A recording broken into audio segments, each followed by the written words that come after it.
Deu medo agora de subir aqui, né? Tanta coisa. Podia baixar só um pouquinho, está um pouquinho alto.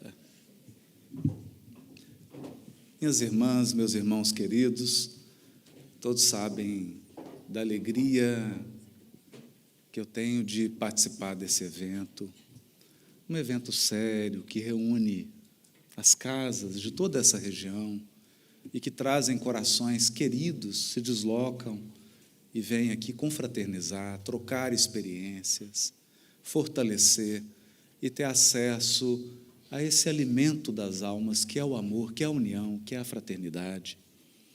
O tema que me foi dado hoje é um tema muito desafiador, porque ele é um tema abordado diversas vezes. E por ser um tema muito visitado, a gente corre sempre o perigo de ser repetitivo e de ficar dizendo as mesmas coisas. Então, eu pensei em como poderia trazer esse tema com uma abordagem que pudesse edificar a cada um de nós. Uma abordagem que pudesse nos dar instrumentos para enfrentar a transição. E eu vou terminar a fala falando sobre isso. Um instrumento poderoso para que a gente possa viver todos os desafios e todas as transformações da transição planetária no pleno equilíbrio do nosso psiquismo, no pleno equilíbrio espiritual. Está muito fácil perder o equilíbrio. A parábola do Cristo que resume a transição planetária é a parábola das 10 virgens, o que significa que manter a candeia acesa é nosso maior desafio. Mas essa candeia não é exterior. Essa candeia é a nossa própria iluminação pessoal. Iluminação dos nossos pensamentos, dos nossos sentimentos, iluminação da nossa conduta. Afinal de contas, o Consolador prometido, deixa eu baixar só um pouquinho.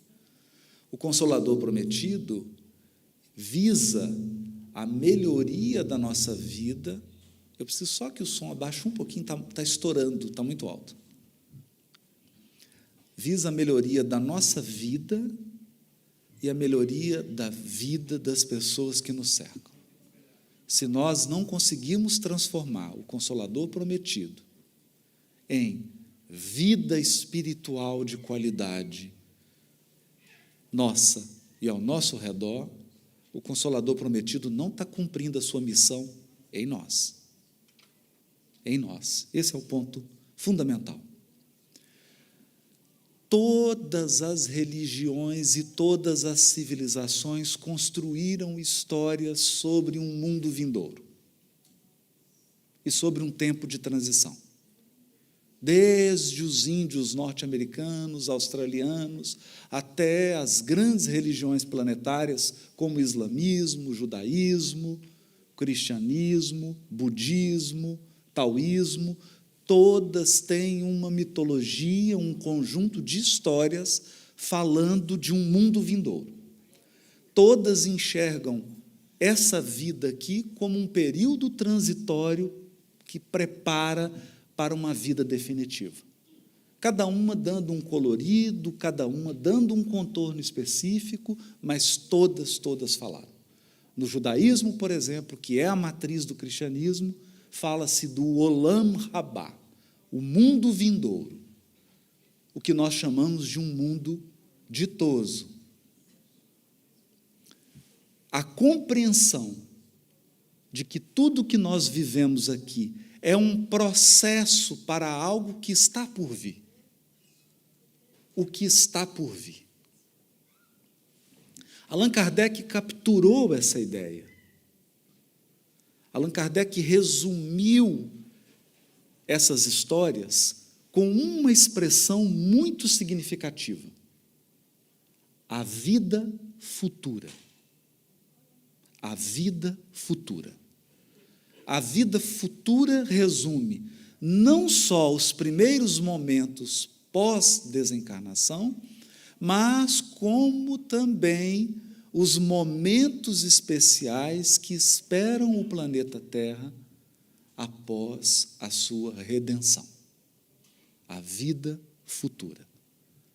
2 grandes tópicos da doutrina: a escala dos espíritos, espíritos imperfeitos, bons espíritos, espíritos puros, e a progressão dos mundos. Isso nós já sabemos. Mundos primitivos, onde há vida biológica pulsante, mas não há razão, não há espécie humana, não há ainda um ser dotado de raciocínio, livre-arbítrio, capacidade de tomar decisão. Depois, um mundo de expiação, onde eu tenho o ser humano, mas inexperiente, não capaz ainda de tomar as melhores decisões, e que, portanto, comete erros, e ao cometer erros, e ao infringir a lei divina, é conduzido pela misericórdia e pela justiça divina à reparação e ao aprendizado. Sabemos disso. Mundos de regeneração, mundos ditosos e a chegada, a ressurreição, na linguagem dos evangélicos e dos católicos. Espíritos puros, não mais sujeitos, questão 112, não mais sujeitos à encarnação em corpos perecíveis, não mais sujeitos a provas nem a expiações, palavras do codificador. Realizam a felicidade eterna no seio de Deus. A chegada. A chegada. A grande cidadania que todos esperam. Cidadania de espírito puro, habitante de um mundo celeste, vida futura. Mas veja, a linguagem humana, especialmente a linguagem religiosa, manejada por espíritos imperfeitos, produz narrativas imperfeitas. Daí a advertência do apóstolo Paulo: é preciso extrair o espírito da letra. Essa história está no primeiro capítulo do livro Gênesis. E eu estou começando por Gênesis, porque eu quero falar de A Gênese, de Kardec, onde eu trouxe alguns trechos para que a gente possa ter um olhar um pouquinho diferente. No livro Gênesis, começa assim: inicialmente, que essa deveria ser a tradução melhor, inicialmente, Elohim formou, moldou os céus e a terra. Elohim, porque ali, El, que é Deus, está no plural, fazendo referência aos co-criadores em plano maior. Inicialmente, os co-criadores moldar, aí o verbo está no singular, por quê? Porque é sobre o influxo, é sobre a supervisão do todo sábio, do Senhor Supremo de todos os mundos e de todos os seres, na linguagem de Ismalha, do livro Mensageiros. O Senhor Supremo de todos os mundos e de todos os seres. Elohim formou, moldou os céus e a terra era sem forma e vazia. E havia um abismo sob a superfície das águas. E disse Deus: haja luz, e houve luz. E foi assim o dia primeiro. Eu pergunto: que dia que a água foi criada?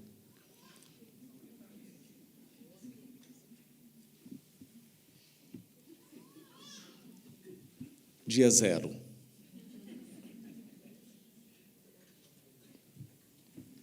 E continua a narrativa. E criou, ou moldou, e moldou Elohim, os luminares, o sol e a lua. E foi o dia 4. Então, como é que você contou o primeiro, o segundo e o terceiro se não tinha sol?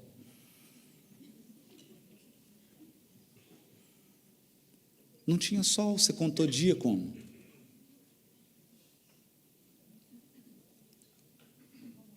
Então, esses desafios. E aí começa o grande simbolismo. Na figura de Adão, de Eva, da serpente, revelando mais 3 grupos do que 3 pessoas. 3 mentalidades. Em Adão, nós temos o espírito ignorante, inexperiente. Em Eva, o espírito desejoso de adquirir experiências, cheio de desejos, mas não muito capaz de tomar as melhores decisões. E na serpente, um grupo de espíritos rebeldes. Bom, esse é o público da transição planetária. Tem uns que não estão sabendo para onde está indo, está só dando curtida. O outro grupo é o grupo que está desejando tanto, mas não sabe bem o que quer. Ou constrói, como diz Emmanuel, um projeto de felicidade fantasioso, esse é o grupo Eva. E tem uma turma rastejando. É uma turma cuja vibração, escolhas, pensamentos, sentimentos são muito rasteiros. Muito rasteiros. São ainda vítimas do egoísmo, do orgulho e de um interesse pessoal muito distorcido. E esse é um grupo barulhento. E esse é um grupo que tem uma proposta muito clara, né? Então, aqui eu estou tirando um pouco desses mitos, porque é o mito dos dias, mas o sol só foi criado no quarto, a água, que é o fluido, não fala o dia que foi criado, claro, porque o fluido cósmico não tem dia para ser criado. Ele é a força nervosa do todo sábio, ele é o plasma divino. E aqui a gente fala da mitologia não no sentido de mentira, mas no sentido de história, do paraíso perdido, em que a serpente não faz nenhuma proposta sexual. Gente, se o nosso problema fosse sexual, já estava resolvido. A proposta da serpente é outra. A pergunta da serpente é: o que foi proibido e o que foi permitido? Porque o grupo serpente não aceita proibição. Esse grupo quer fazer o que ele quer fazer. Mas se você imagina um Senhor Supremo de todos os mundos e de todos os seres, como que você pode viver sem nenhuma lei, sem nenhuma regra? Eu tenho que eliminar esse Senhor Supremo. Então, qual que é a proposta da serpente? O que ela pergunta para Eva? O que está proibido, o que está permitido aí? Olha, e a Eva é engraçada, porque ela não entendeu a proibição. Esse é o nosso problema. A gente não entendeu o que não pode e o que pode. Ela disse assim: eu posso comer de todas as árvores. Gente, é muita. Pensa, é o jardim do Éden. Você pode comer de todas as árvores. Sabe por quê? Porque o bem é infinito, o que é limitado é o mal. As opções do mal são elas são tão previsíveis que está no Código Penal. Está lá descrito. Agora, eu gostaria que alguém aqui descrevesse o bem. Alguém consegue colocar num código todas as possibilidades de você fazer o bem? Não. Mas você consegue descrever o mal: matar, roubar, adulterar, não é? Então, o mal é limitado. O mal é limitado. E aí ele perguntou para ela, falou: eu posso comer de todas, mas tem uma que eu não posso. A mentalidade de espírito imperfeito, né? Ele foca no acessório e esquece o principal. E aí ele falou: mas qual árvore? A árvore que está no centro. Gente, em nenhum momento o texto falou que a árvore da ciência do bem e do mal estava no centro. Porque a árvore que está no centro, quem coloca é você. Somos nós que elegemos prioridades. Somos nós. Você decide o que é prioritário. Você faz escolhas. Hoje, por exemplo, esse grupo está fazendo uma escolha Difícil, sábado à tarde, ouvindo sobre Gênesis, transição planetária. Outros estão fazendo outras escolhas, não? Então, cada um coloca no centro aquilo que elegeu. Então, ela colocou no centro. E aí, qual é o discurso da serpente? Sabe por que ele te proibiu de comer essa árvore? Porque você vai se tornar como ele. Então, o projeto da serpente tem nada a ver com sexo. Gente, Adão e Eva já estavam pelados. Esquece isso. Eles só descobriram que estavam pelados depois. Esquece isso. O negócio ali é poder. Se você comer dessa árvore, você vai se tornar como Deus. E como Deus, você faz as regras.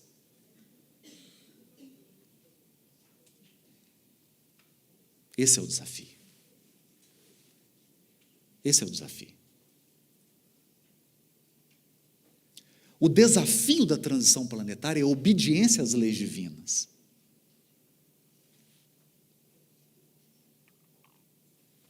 Ela fala, é mesmo? Então, eu vou comer essa. É essa que eu vou comer. Qual que não pode? É essa. E aí começa o quê? A jornada evolutiva. Começa a jornada evolutiva. E a simbologia é tão bonita que quando eles saem do paraíso, claro,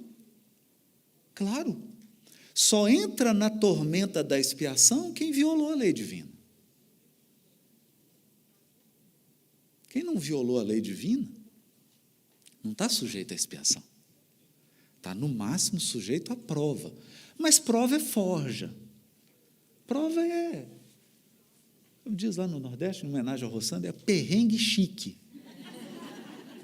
É chique por quê? Porque você passa uns apertos, mas você sai melhor.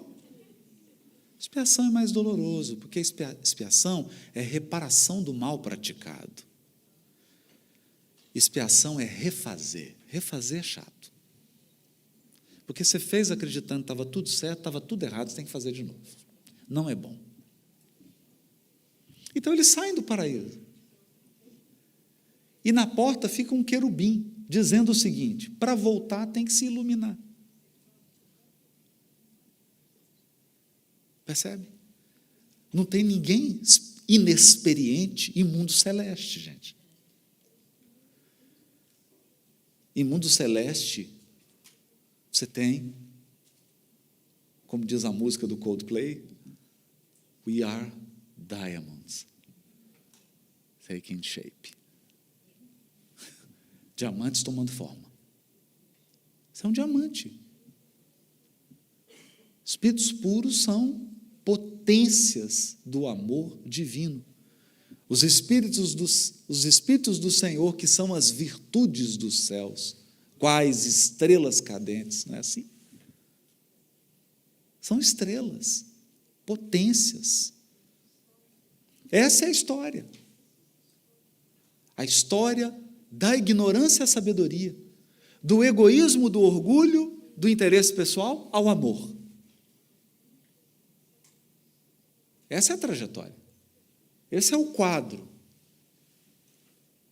Por isso que a Bíblia começa com Gênesis e termina com Apocalipse. O último capítulo de Apocalipse, uma cidade preciosa que desce do céu. A representação do que é celestial. O que é celestial não foi construído por nós. O que é celestial é divino. A questão é que nós estabelecemos um conceito de Deus que lembra o Papai Noel. Essa imagem está cravada no psiquismo humano. Essa imagem está cravada. Deus, homem, velhinho, de barba, sentado num trono, julgando. Essa imagem está entronizada. Aqui começa a contribuição do Consolador prometido para a evolução do pensamento religioso da Terra. Porque, veja, o que faltou às religiões? Elas têm virtudes extraordinárias, ensinamentos milenares extraordinários. O que faltou? Faltou o elemento espiritual. Porque elas queriam falar de coisas celestiais sem considerar o espírito imortal. Como que faz isso? Como que faz isso? Como eu avalio a evolução da Terra se eu olho apenas as questões sociológicas, antropológicas, políticas e econômicas? Eu me perco. Não é? Se você pega alguém que examina apenas o elemento material, qual que é a visão dele do mundo? Está de mal a pior e vai piorar. Essa é a visão. Porque a análise, o horizonte dessa pessoa está circunscrita ao que é material. A antropologia, material. A sociologia, material. A economia, material. Falta o elemento espiritual. Então veio o Consolador prometido, com a organização e codificação de Kardec, trazer o quê? A ciência, não no sentido da ciência de hoje. Gente, nós estamos falando de 1857. Kardec está usando o termo ciência como conhecimento. Ciência do elemento espiritual e da relação do elemento espiritual com o mundo corporal. Então, isso significa que a contribuição da doutrina espírita ela despreza os conhecimentos de saúde? Não. Ela só diz assim, não dá para examinar saúde sem considerar o elemento espiritual. Você tem que estudar célula, tem que estudar tudo do corpo humano, mas você não pode deixar o elemento espiritual de fora. Eu tenho que estudar antropologia? Tem, mas você não pode esquecer que são espíritos. Você tem que estudar a sociologia, a organização da sociedade? Tem, mas eu não posso deixar o espírito de fora.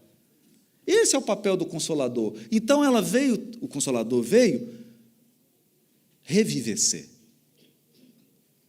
Ele veio trazer vida. Ele veio trazer uma vitalidade. Ele veio trazer uma perspectiva de que a vida pulsa, a vida não cessa. A vida não cessa. Nós temos uma vida. Todo mundo aqui só tem uma vida. E múltiplas existências. Vida você só tem uma, você é imortal. Você só tem uma vida. Uma. E foi te dada o dia que você foi criada. Uma vida, imortal. E múltiplas existências. Mas vai chegar um momento que você não vai precisar ter existências mais, que é o espírito puro. Então, isso traz uma vitalidade ao nosso pensamento. Nós estamos falando de seres imortais numa jornada grandiosa. Esse é o ponto. Esse é o ponto. O resto é processo. Isso nós não podemos perder. Eu acho importante realçar isso. Outro ponto importante, e aqui está no livro A Gênese, capítulo 18, item 3. Nós temos um hábito, mas isso vem daquele conceito incrustado em nosso psiquismo de Deus, velhinho, rei, no trono, julgando. Não é? Nós temos um conceito de lei, e isso é muito interessante. Porque lembra um tribunal. Nós temos um conceito de lei que é lei como um código. Então, a lei divina é um código. E esse código eu vou abrir e vou ler. Agora, eu queria fazer uma pergunta aqui. Quem alfabetizou Deus?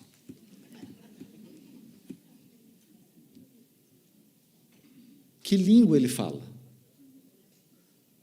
Qual que é o idioma? Tem gente que jura que é inglês. Mas ele é o Senhor Supremo de todos os mundos. Que linguagem? Não pode ser um código. Nesse item 18, item 3, capítulo 18, Kardec escreve assim, olha isso. Do fato de ser inevitável, porque é da natureza o movimento progressivo da humanidade, ou seja, o progresso da humanidade é inevitável.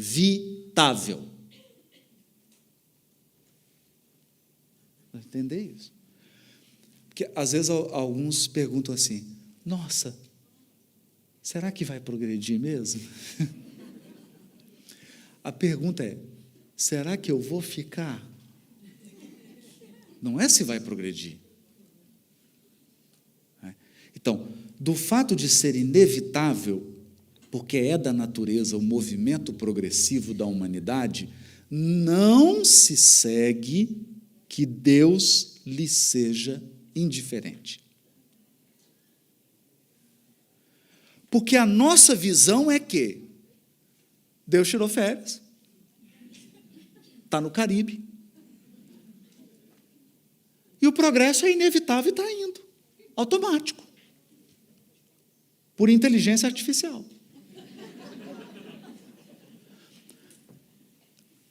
Mas em cada 10 pessoas, cada 10, nós podemos fazer essa experiência, em cada 10 religiosos, inclusive espírita, se você me der a oportunidade de fazer 10 perguntas, você vai ver que a pessoa, no final, vai dizer isso.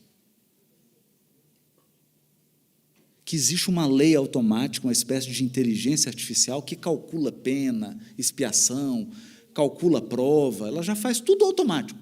Sabe, é tipo avaliação para você fazer financiamento, né? Você manda ali com os documentos, já sai tudo, olha, você pode pegar tanto, juros é tanto.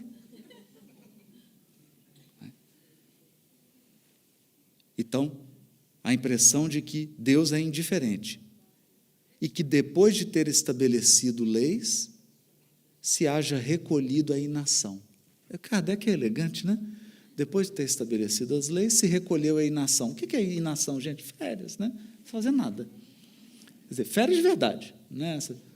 Inação é assim, criei a lei, o universo está aí, fui. O negócio vai sozinho. Deixando que as coisas caminhem por si sós. Sem dúvida, agora olha isso, é Kardec. Sem dúvida, suas leis são eternas e imutáveis.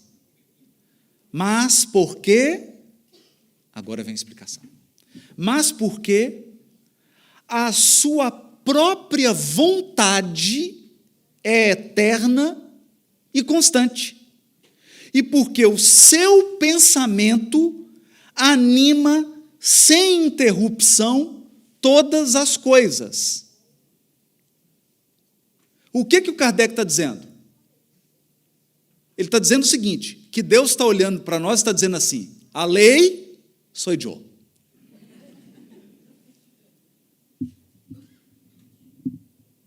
A lei divina é o pensamento divino constante, não tem aí, ou iai. Não tem um sistema automático.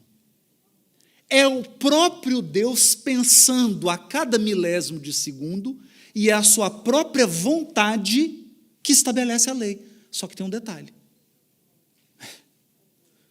Deus é absoluto e perfeito absolutamente. Então, a vontade dele é imutável, inalterável. Mas quem mantém é ele.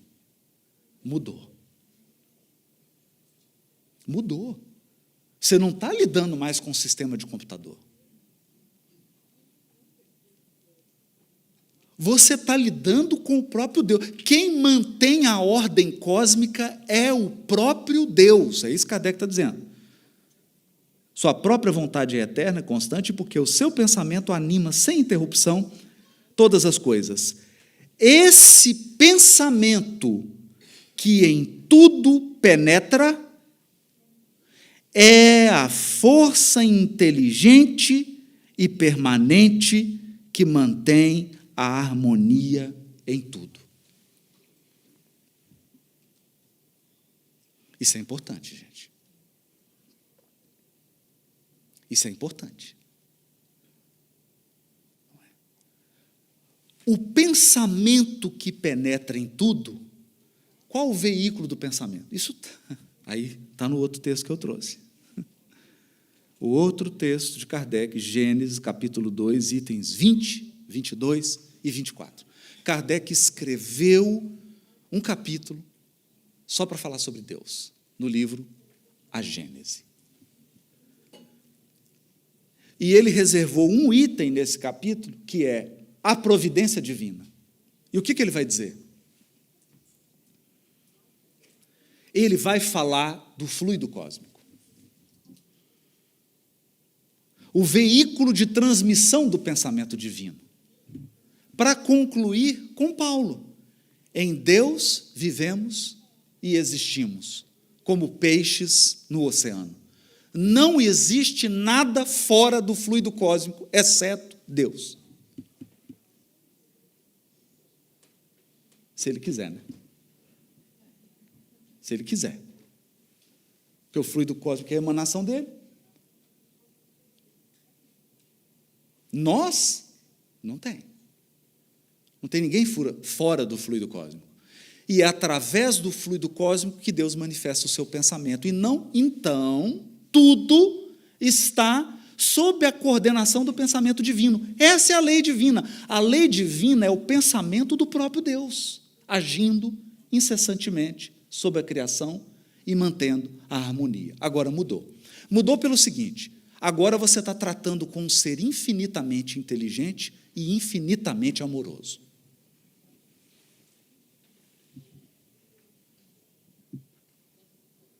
Infinitamente inteligente e infinitamente amoroso.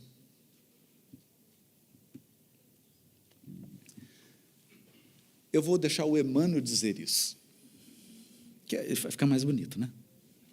Pensamento e Vida, capítulo 3. Da glória divina às balizas subatômicas, veja isso, da glória das galáxias, dos mundos celestes, até as partículas subatômicas, o universo pode ser definido como? O universo pode ser definido como uma cadeia de vidas que se entrosam à grande vida. Percebeu? Existe uma grande vida, que é a vida de Deus. E nós somos vidas entrelaçadas nessa vida. É por isso que você muda de país, você muda de continente e encontra as mesmas pessoas.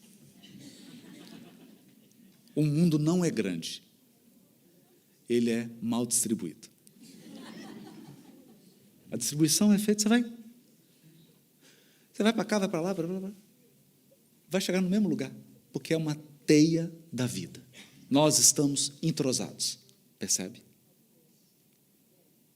Então, veja, você está pensando agora na sua vida, você está pensando na transição planetária, a guerra da Rússia com a Ucrânia, você está pensando em, pensa tudo de ruim aí, né? Faz uma lista. Só que você está esquecendo do seguinte: todas as conexões estão sob a direção do Todo-Poderoso. Todas. Algumas que você não suspeita. Você não suspeita. Há conexões de vidas, há conexões de acontecimentos que nós só vamos enxergar 20 anos depois. Ou aqui ninguém passou por isso? Ninguém passou por isso? Nós temos um discurso emblemático aqui do Steve Jobs na Universidade de Stanford. Ele já com câncer avançado, né? E ele disse assim: somente agora eu entendo tudo o que aconteceu. Fui juntando, né? Fala isso, fui juntando as peças. Por que eu fui fazer um curso de caligrafia? E aí eu desenvolvi a primeira fonte. Aí que ele foi entender como é que tudo conectou. Mas por quê? Quem conectou tudo foi esse pensamento divino. Ele conectou tudo. E é isso que Kardec vai dizer no livro A Gênese, Providência Divina. Olha, veja isso. A providência divina é a solicitude de Deus para com as suas criaturas. Solicitude. Então, a providência divina é o aspecto materno de Deus. Solicitude para com as suas criaturas. Ele está... Isso é Kardec, gente. Só abre aspas, né? Depois falar, o Haroldo falou. Falei nada. Eu estou lendo. Ele está em toda parte, tudo vê e tudo preside, mesmo as coisas mais mínimas. É nisto que consiste a ação providencial. Suponhamos um fluido bastante sutil para penetrar todos os corpos. Sendo inteligente, esse fluido atua mecanicamente, por meio tão só das forças materiais. Se, porém, o supusermos dotado de inteligência, de faculdades perceptivas e sensitivas, ele já não atuará às cegas, mas com discernimento, com vontade e liberdade. Verá, ouvirá e sentirá. Figuremo-lo sob a forma concreta de um fluido inteligente que enche o universo infinito e penetra todas as partes da criação. A natureza inteira mergulhada no fluido divino. A natureza inteira mergulhada no fluido divino. Que a força esteja com você. Ora, em virtude do princípio de que as partes de um todo são da mesma natureza e têm as mesmas propriedades que ele, cada átomo desse fluido, e assim nos podemos exprimir, possuindo o pensamento, isso é, os atributos essenciais da divindade, e estando o mesmo fluido em toda parte, tudo está submetido à sua ação inteligente, à sua previdência e à sua solicitude. Nenhum ser haverá, por mais ínfimo que o suponhamos, que não esteja saturado desse fluido. Achamo-nos, então, constantemente na presença da divindade. Então, para que você está olhando para cima quando você faz prece? Para quê?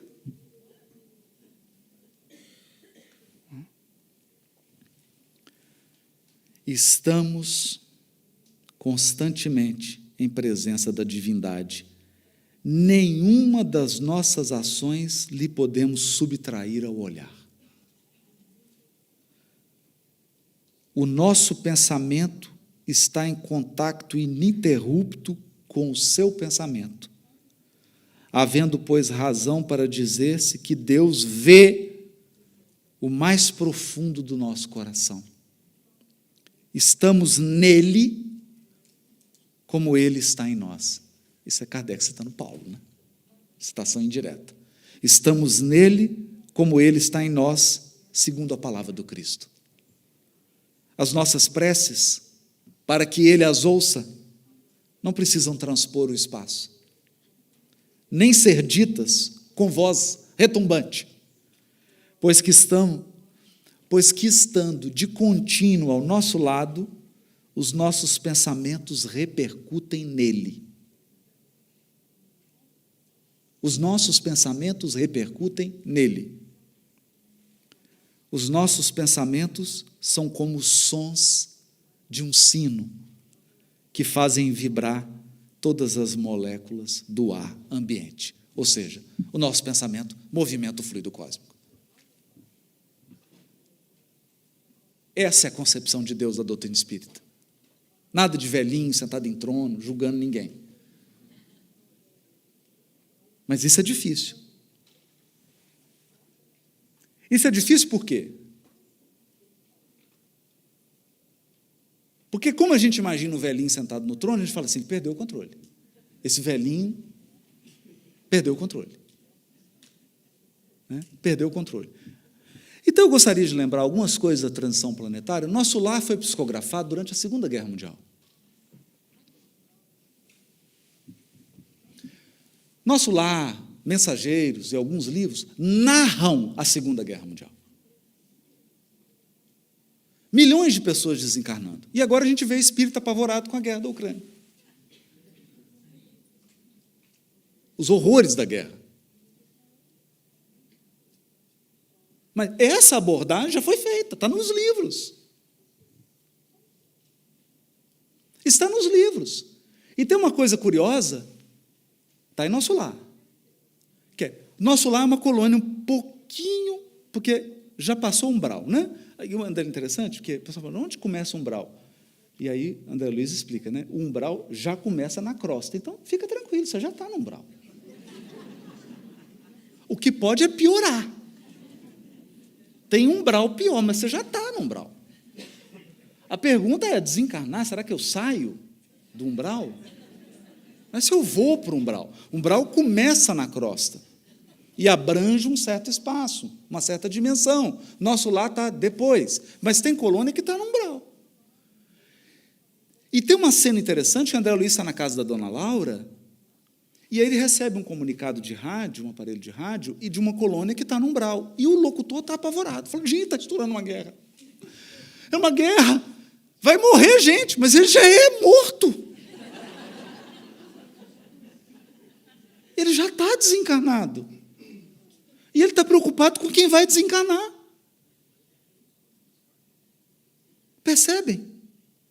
O que é a mentalidade? O que é a mentalidade? Então, se a tua mentalidade for estreita, nem a desencarnação te ajuda.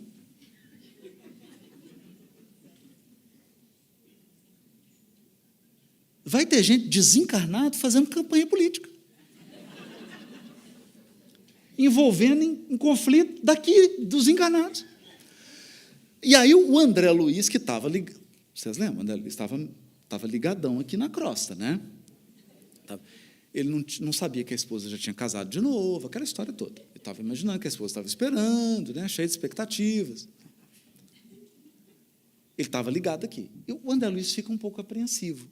E aí chega o Clarencio, fala, não, já fomos informados pelas esferas superiores, vai ter a guerra mesmo. Vai ter a guerra. Vai acontecer. Porque os nossos maiores nos dizem que os habitantes da Terra, durante séculos, se alimentaram mentalmente de substâncias tóxicas, e é natural agora que eles expilam. Coloque para fora. Percebe? É o melhor caminho? Claro que não. É o pior. Mas livre-arbítrio é o quê, gente? A faculdade de escolher, inclusive, o pior. Inclusive o pior. Não foi assim? Vou lembrar lá de Eva. Eva, aqui está o melhor, aqui está o pior. O que você escolhe? O pior. Não é? Esse é o livre-arbítrio. Tem um amigo que é brincalhão, me deu uma camiseta que diz assim, livre-arbítrio. Cancele esse negócio, não sei usar. Não sei usar esse negócio. Cancela. Alguém dá uma pausa nesse negócio. Eu preciso respirar, eu não sei usar isso. Não é? Então, escolhas. Escolhas vão sendo estabelecidas, consequências. Escolhas geram consequências, porque consequências educam. Escolhas geram consequências, porque consequências educam. Escolhas não geram consequência porque Deus está com vontade de te punir. Escolhas não geram consequência porque Deus está bravo. Escolhas geram consequências porque consequências educam.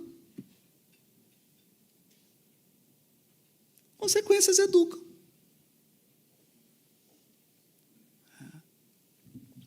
Mas o que eu queria chamar a atenção nessa abordagem de Kardec é, olha, gente, nós temos que entender o seguinte: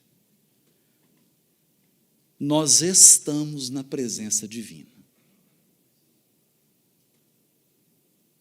Nós estamos na presença divina. O Senhor Supremo, como diz Ismália, de todos os mundos e de todos os seres, acessa tudo e todos. E a lei é o seu pensamento. A lei é o pensamento divino. Por isso, gente, por isso que existe moratória. Por isso que existe congelamento de débito. Por isso que existe cheque especial espiritual. Cartão de crédito espiritual. Porque você não tem o crédito, mas está usando. Dentro de um determinado limite. Por isso que existe tudo isso. Nós que criamos esse conceito de um determinismo ignorante. Não existe determinismo ignorante. Existe um planejamento inteligente que jamais foi inflexível. Existe um planejamento inteligente que jamais foi inflexível.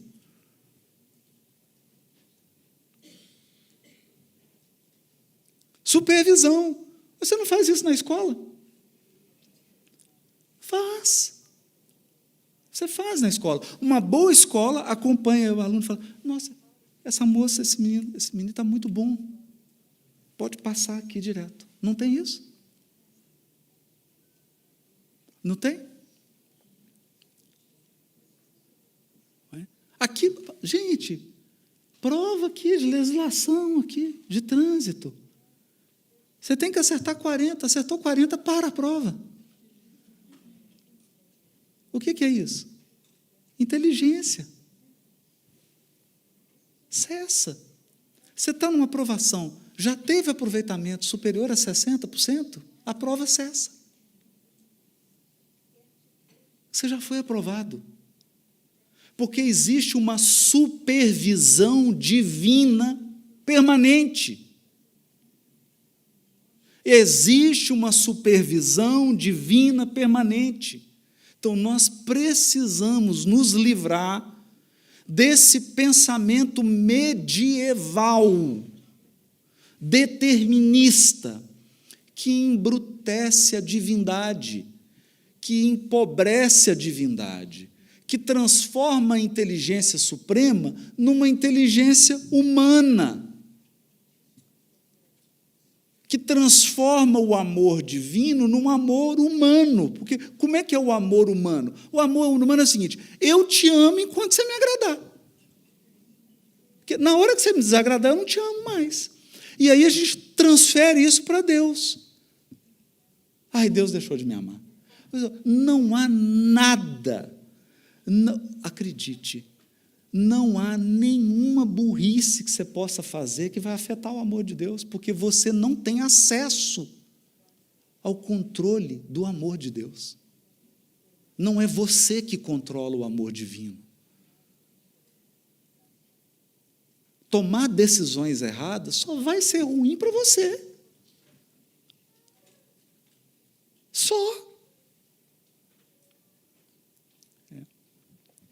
Agora, só para dar um flash, porque aí já é o tema do Júlio, da mesma maneira que indivíduos tomam decisões, coletividades também. E da mesma maneira que indivíduos são responsáveis, coletividades são responsáveis.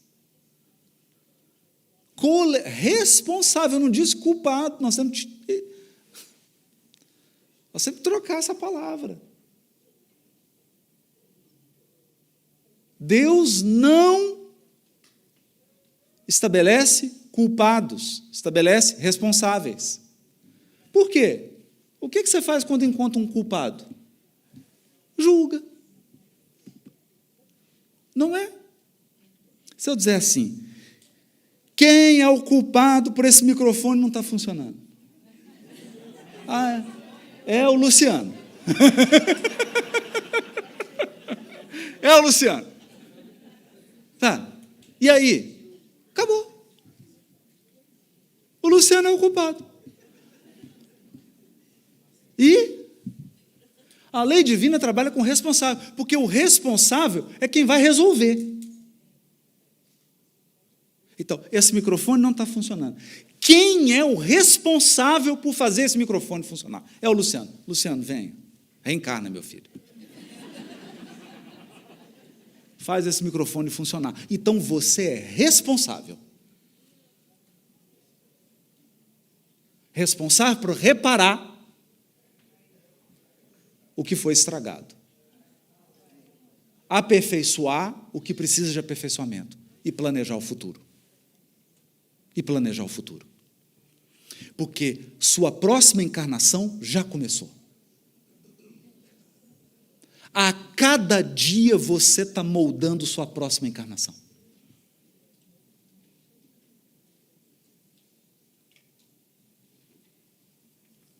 A cada dia. As ações que você tem hoje vão determinar suas amizades, sua vida afetiva, sua vida financeira, sua saúde. Você está moldando a encarnação hoje. Hoje. A cada dia. Porque você é responsável. Então, o que a gente conclui com isso? Eu tenho uma outra frase aqui para trazer. A gente conclui dizendo o seguinte: a transição, os detalhes, é fluido. Por que é fluido? Porque nesse momento da humanidade existem forças agindo, forças do bem e forças do mal. Forças do bem, nesse momento exato, estão moldando o que será a transição, o fechamento da transição. E forças do mal também. E o pensamento divino está dirigindo, mas com uma regra. Uma regra. Aliás, quem tem dificuldade com essa regra, tem um filme maravilhoso do Jim Carrey, O Todo-Poderoso. Que ele reclama, Deus fala assim, tu está reclamando? Então, uma semana tu é Deus. Você vai ser Deus agora. Pode fazer o que você quiser. Só tem uma regra. Não pode violar livre-arbítrio. E aí é curioso, porque nossa, só faz estrago. Ele faz tanto estrago que perde o amor da vida. E aí, no final, Deus chega e fala assim, bom, acabou, me dá aí os poderes, né? Ele fala assim, eu estou com vários problemas, mas tem um que é sério, né? Perdi a fulana. Como é que eu faço para recuperar o amor dela sem afetar o livre-arbítrio?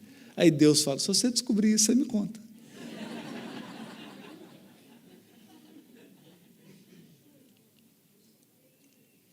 Perceberam?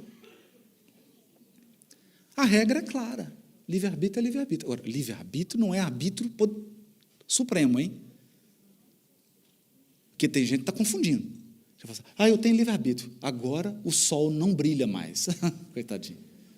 Isso não é livre-arbítrio. Isso é o arbítrio supremo. O arbítrio supremo é de Deus. As regras do jogo, ele que estabeleceu. Você só joga. Isso é livre-arbítrio. Então, nós estamos moldando agora a transição planetária. Nós estamos moldando a finalização da transição planetária. Porque eu percebo, para encerrar, que nós estamos assumindo um pensamento derrotista. A transição já está... Esse negócio já deu tudo errado mesmo. Deixa eu ficar aqui orando. Não. Não. Não. Não. Isso aqui é igual ao jogo de basquete. Você foi ao banheiro, voltou, mudou o placar. Mudou o placar. Porque é um processo dinâmico. Dinâmico. O teu aproveitamento espiritual em 5, 10 anos pode mudar o rumo da sua programação espiritual. Simples assim, gente. Em 10 anos você pode mudar o rumo da sua programação espiritual, porque você está sob supervisão permanente. Na supervisão, significa que portas se abrem e portas se fecham. Quando se fecha, você fica bravo, não é? Fica nervoso, fala, fechou. E se tivesse aberto, você ia ser o pior para você. E portas se abrem, porque é um processo dinâmico em que o pensamento e a vontade divina estão agindo permanentemente na sua vida e na vida de todo o universo. Então, nós temos um segredo. E eu encerro com essa mensagem para nós espíritas sobre transição planetária.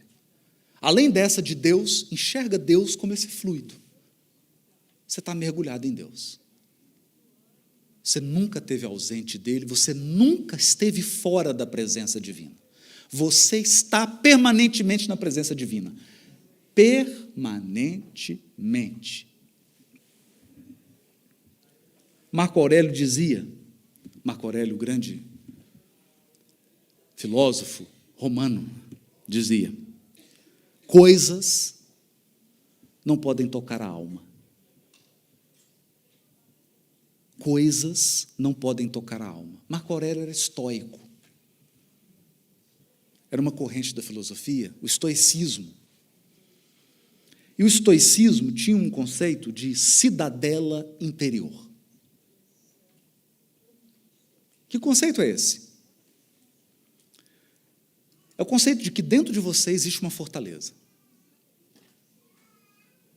Nada pode entrar. Nada pode abalar essa fortaleza. Nada. Absolutamente nada. Nenhum acontecimento, nenhum fato. Só tem um jeito dessa fortaleza ruir. Se as portas forem abertas de dentro para fora.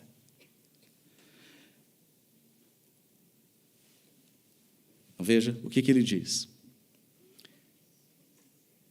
Embora possamos ser fisicamente vulneráveis, embora possamos estar à mercê da sorte de muitas maneiras, nosso domínio interior é impenetrável.